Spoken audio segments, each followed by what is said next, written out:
What if Western Rome had survived instead of East? Imagine walking through Rome today, not as a tourist taking selfies at ancient ruins, but as a citizen of the most powerful empire on Earth. The Colosseum stands not as a crumbling relic, but as a gleaming monument to 2,000 years of unbroken Roman rule. Our entire world history pivoted on a knife's edge in the 5th century. The Western Roman Empire fell while the East survived as Byzantium. But what if that coin had flipped the other way? The collapse of Western Rome shaped everything about our modern world, from the languages we speak to the borders we fight over. Today, we're rewriting that pivotal moment and exploring a reality where the roads still lead to Rome. As we explore the possibility of a Western Roman Empire that never fell, we must first examine the pivotal moment that changed the course of history. The year was 476 CE, and the Western Roman Empire was on the brink of collapse. Let's dive into the events that led to this turning point and imagine an alternate scenario where the empire's fate was different. Let's get started.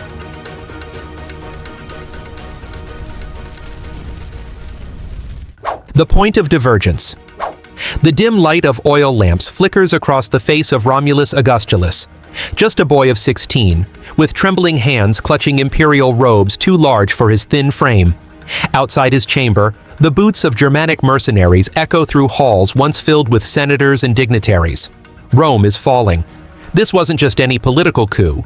This was the death of a 1,000-year dream that began with Romulus and Remus by the Tiber River.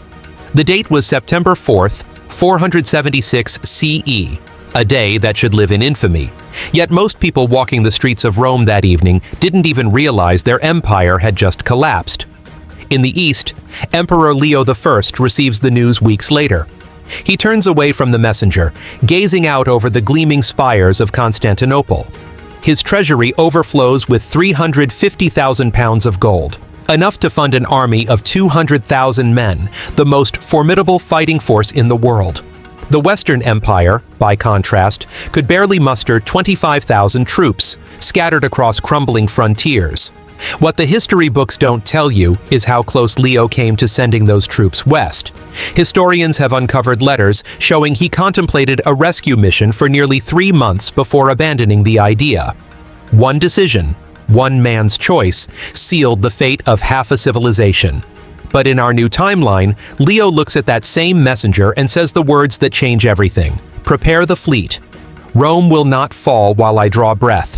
When Odoacer's men surround young Romulus, demanding his surrender, they instead hear the horns of Eastern Roman cavalry cresting the hills outside the city.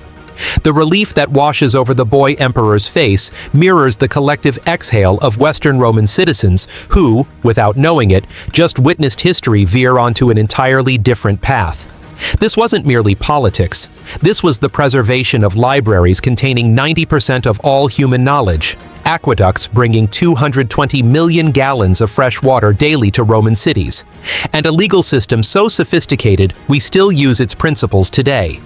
The light of civilization, nearly extinguished, flickers back to life. All because one man in a distant city decided that, after 1,200 years, Rome deserved one more chance.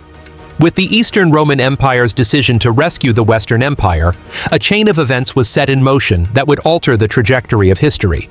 As the dust settles, we find ourselves in a world where the Western Empire has been given a second chance. But what does this mean for the people living in Rome and beyond? The immediate aftermath.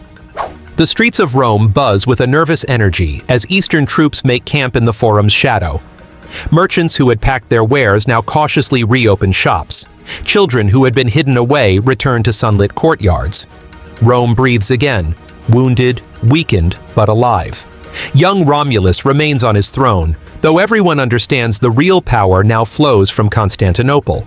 Eastern generals examine the Western defenses with shock, walls crumbling, granaries half empty, treasury vaults echoing with emptiness. One report to Emperor Leo notes, "It is as if they've been consuming their own foundation stones to survive." The West had been devouring itself for decades. What follows is perhaps the ancient world's greatest economic bailout. Leo diverts 12,000 pounds of gold annually, nearly a third of Egypt's entire tax revenue, into Western reconstruction. Shipyards in Ravenna, once building barely 6 vessels yearly, now construct a vessel every 2 weeks. North African estates, which had shrunk to producing just 40% of their former grain output, receive Eastern agricultural experts who implement the same irrigation systems that made Egypt Rome's breadbasket. But the hardest decisions come at the maps spread across imperial tables.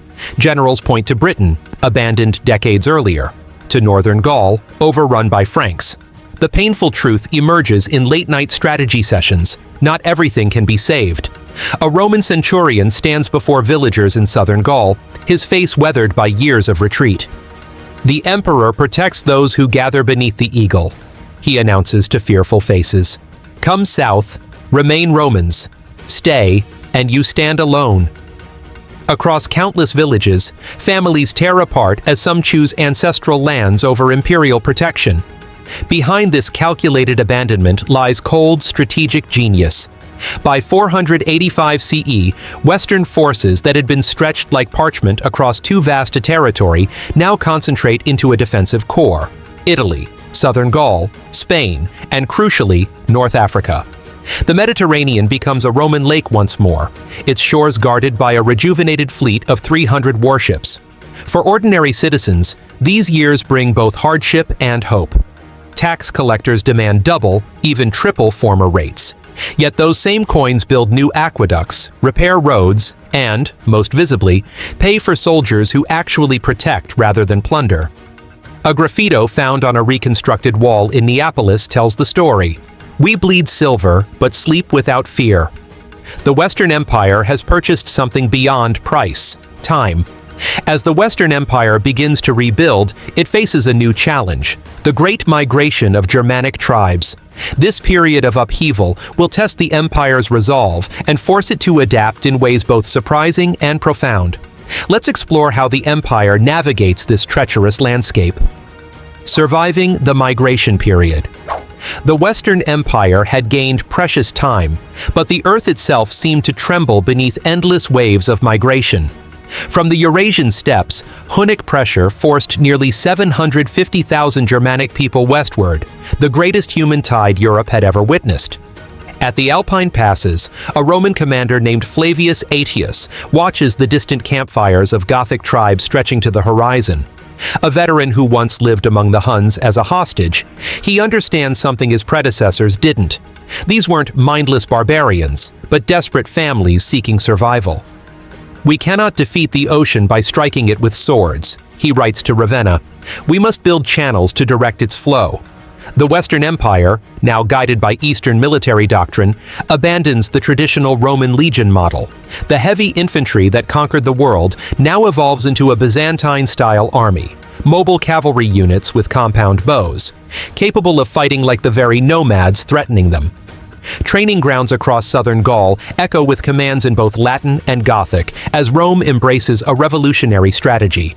In the border town of Augusta Treverorum, a Gothic warrior named Alaric kneels before a Roman magistrate. His rough hands, once wielding weapons against Rome, now accept a scroll of citizenship and a commission in the Auxilia. His son, standing witness, will grow up reading Virgil alongside Gothic sagas. Before the ceremony, Alaric whispers to the boy, "They offer walls instead of wandering, law instead of hunger." By 525 CE, imperial records show something remarkable. Nearly 40% of military officers have Germanic names, yet swear oaths to Rome. Compare this to modern America's military, where approximately 13% of officers come from immigrant backgrounds. Rome's integration success was 3 times more extensive. In Ravenna's glittering mosaic halls, Gothic generals in Roman armor debate philosophy with senators. In public baths, Latin and Germanic tongues blend into a new vernacular. The empire is transforming from within, bending without breaking, absorbing the very force that might have destroyed it. This wasn't merely survival, it was rebirth through adaptation. The 7th century brings a new and formidable foe to the empire's doorstep: the rising tide of Islam. As the Islamic conquests sweep across the Mediterranean, the empire must confront this challenge head-on. How will it respond to this new threat, and what will be the consequences of its actions? The Islamic challenge. The desert wind carries more than sand in the year 632 CE. It carries revolution. From Mecca, a new faith explodes outward with unprecedented speed. Within just 8 years, Islamic forces captured Damascus, Jerusalem, and Alexandria, cities that had been Roman for 7 centuries. The fastest religious expansion in human history now thunders toward Rome's restored western provinces. In Carthage, a Roman governor named Gregorius stands atop city walls, watching riders approach from the east. The message they carry changes everything. Muslim armies have conquered Egypt in only 2 years, overrunning Byzantine defenses that had stood for centuries. The Eastern Empire has lost 60% of its territory in less than a decade. "They move like the wind and fight like lions," writes one Byzantine commander before his position was overrun. The news reaches Rome like a thunderclap. In our true history, North Africa fell completely by 698 CE, providing the staging ground for the Islamic conquest of Spain in 711. But in this timeline, something remarkable happens. A Western Roman naval officer named Flavius Basiliscus studies captured Islamic battle plans and makes a crucial observation. Their strength comes from momentum. Like a charging bull, they are unstoppable moving forward, but vulnerable when forced to turn. On the sun-baked plains near Tripoli in 698 CE, Rome deploys its hybrid army. Germanic strength merged with Roman discipline and Eastern tactics. As Muslim cavalry charges, Roman forces execute a maneuver borrowed from the Byzantines, the feigned retreat, drawing Islamic forces forward, then enveloping them when supply lines stretch thin. The Western Romans don't just fight differently, they negotiate differently. Imperial emissaries offer frontier tribes something Muslims cannot: continue worshipping their ancestral gods under Roman protection. The religious tolerance that characterized Rome's earlier expansion becomes its salvation against an ideologically unified opponent. When Muslim forces reach Gibraltar in 711, they face not a fractured Visigothic kingdom, but a reinforced Roman defensive network. 85 fortified positions linked by heliograph signals that can transmit warnings across 500 miles in hours. The revitalized Roman navy, now 400 ships strong, cuts off their supply lines from North Africa.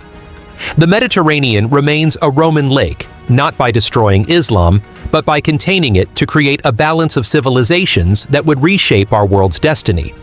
As the centuries pass, the Western Empire continues to evolve and adapt. By the year 1000 CE, we find ourselves in a world that is both familiar and strange. Let's explore the implications of a surviving Western Roman Empire on the medieval world. A different medieval world. The sun rises over a Rome that never fell.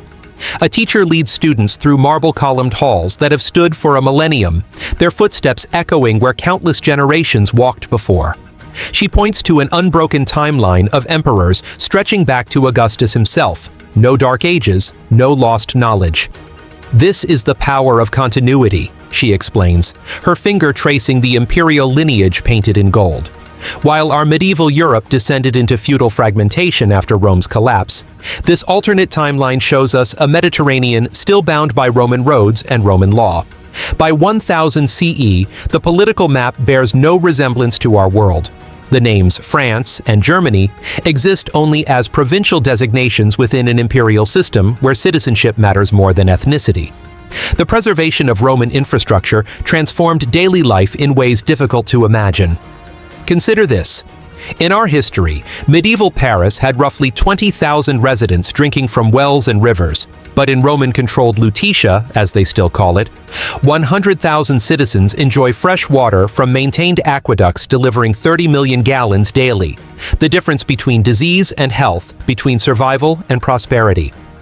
In the scriptorium of Ravenna, a scribe, not a monk, but a civil servant, copies mathematical treatises. The literacy rate hovers near 30%, a level our world wouldn't achieve until the 1800s. Knowledge flows freely between East and West, as Christianity evolves without its defining schism. The Orthodox-Catholic divide never materializes as Rome and Constantinople maintain religious dialogue through regular ecumenical councils. A Roman family gathers for dinner. The father, a shipbuilder of Germanic ancestry but third-generation citizen, discusses physics with his daughter, who attends a public school established by imperial decree. On their table sits bread from North African wheat, served on pottery mass-produced in factories using techniques that, in our timeline, wouldn't resurface until the Industrial Revolution. This isn't merely an empire that survived, it's a world where the torch of classical knowledge never dimmed, where technological progress never paused, where the foundations of modern thinking were never buried under 1,000 years of feudal darkness. The Age of Exploration brings a new era of discovery and encounter. As the empire sets its sights on the Western Ocean, it will encounter civilizations that will challenge its understanding of the world. What will happen when the empire meets the New World? Meeting the New World. The Mediterranean Spring of 1302 CE brings an unexpected report to the imperial palace. A weathered captain kneels before the emperor, presenting objects no Roman has ever seen. Gold figurines of unknown deities, textiles dyed with colors that surpass imperial purple, and most astonishingly, ears of corn, a grain unknown to European agriculture. The Western Ocean has an end, Augustus, the captain declares, and beyond it lies an empire to rival our own. While our Columbus would stumble upon the Americas almost 2 centuries later in 1492, this Roman world, with shipbuilding knowledge preserved from antiquity and improved upon for a millennium, crosses the Atlantic with purpose rather than accident. Their vessels, combining Roman engineering with triangular lateen sails adopted from Arab seafarers, are twice the size of Columbus's Santa Maria. In Tenochtitlan, an Aztec priest watches Roman envoys enter the city. The empire that conquered his ancestors' known world now meets its mirror across the ocean, a civilization of stone cities, aqueducts, and imperial power. 2 worlds that developed in isolation for millennia suddenly connect, each recognizing in the other a reflection of their own grandeur. Disease inevitably follows. Roman settlements report mortality rates of 15%, devastating but manageable due to centuries of exposure to Eurasian pathogens. Native populations, however, face catastrophic losses of 70 to 80%, comparable to our timeline's demographic collapse. Yet Rome's pragmatic approach differs fundamentally from our history's conquistadors. A Mayan leader stands before a Roman governor, negotiating terms not of surrender, but of foederati status, the same client kingdom arrangement Germanic tribes once entered. Your people will supply tribute and soldiers, the governor explains, and in exchange, receive citizenship after 3 generations. Along the coasts arise trading outposts rather than conquest colonies. Roman merchants exchange iron tools for chocolate and vanilla, introducing coffee to America while bringing potatoes to Mediterranean tables. This isn't merely cultural exchange. It's the biological reunification of worlds separated since Pangaea, orchestrated not by desperate adventurers, but by history's most sophisticated administrative system. The Americas still transform under Roman influence, but this time as provinces rather than colonies, absorbed slowly into an empire that measures its patience in centuries.